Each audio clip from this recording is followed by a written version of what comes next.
Welcome back to Thone's Nibbles. This is nibble number 24. Comes from Matthew 24. And it relates to the Rapture Coming. A serious and interesting topic for some people, not so much for others. It does have a bit of reading involved in it. It comes from chapter 24, verses 15 through 24 and 26 through 35. So it basically is all except one verse of the last, roughly half of the chapter 24. Therefore, when you see the abomination of desolation, spoken of by Daniel the prophet, standing in the holy place, whoever reads, let him understand. Then let those who are in Judea flee to the mountains. Let them who is on the housetop not go down to take anything out of his house. And let him who is in the field not go back to get his clothes. But woe to those who are pregnant and to those who are nursing babies in those days. And pray that you flight may not be in the winter or on the Sabbath, for then there will be great tribulation, such as has not been since the beginning of the world until this time. No, not ever shall be. And unless these days were shortened, no flesh would be saved. But for the elect's sake, those days will be shortened. If anyone says to you, look, here in there is Christ, or there, do not believe it. For false Christs and false prophets will rise and show great signs and wonders to deceive, if possible, even the elect. Therefore, if they say to you, look, he is in the desert, do not go out. Or look, he is in the inner rooms, do not believe it. For as the lightning comes from the east and flashes to the west, so also will the coming of the Son of Man be. For wherever the carcass is, there the eagles will be gathered together. Immediately after the tribulation of those days, the sun will be darkened, and the moon will not give light.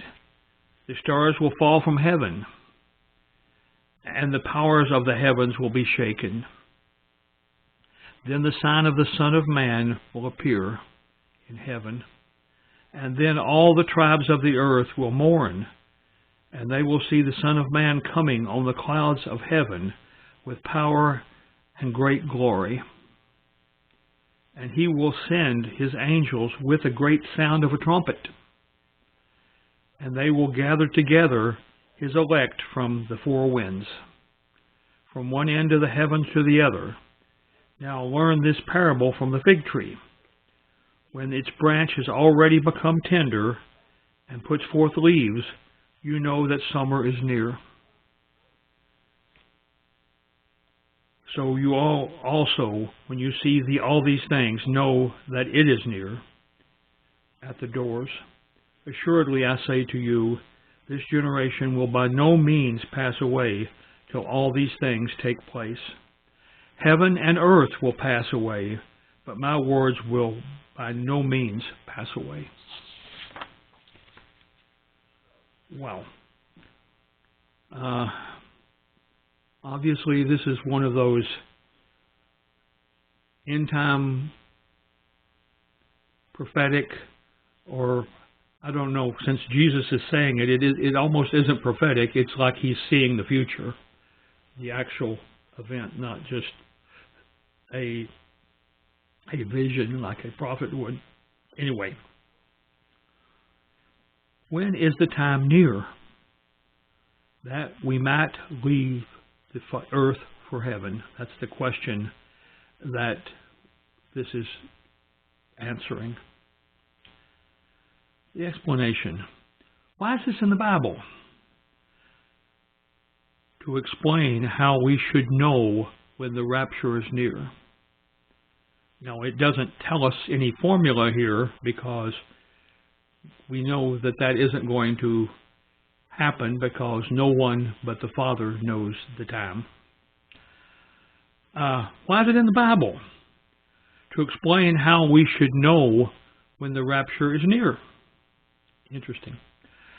Written to the disciples, and this is a private conversation with no other people there. Communication. This time will come. When it comes, we should work in service, to the kingdom until then. So basically, when this event happens, then our ministry here on earth is basically over because Jesus himself is taking over. Application to my life. I will continue to witness, teach, pray, and worship until, as the song says, I fly away. That's, we either fly away at the rapture, if we are, alive at the rapture, or we have already flown away at death. So we will continue to witness, teach, and pray, and worship until we fly away, whichever event of those two happens to be true. The message from God to me: do his service until he calls me home. He may call me home in death, he may call me home in rapture. Those are the only possibilities for those of us who believe before the rapture happens. For those who believe after the rapture happens, that is, that have been witnessed to after the rapture, then they will fly away either when they die or when Jesus comes back.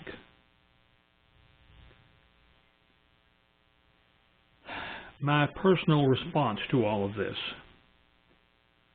Lord, allow me to touch many for your kingdom. And that is a difficult, a scary thing to ask for, because that's what the Lord wants us to ask for. But it also gives us great responsibility to actually be there to witness for all those people who he may put in our pathway along time. So that completes nibble number 24, and we'll see you next time.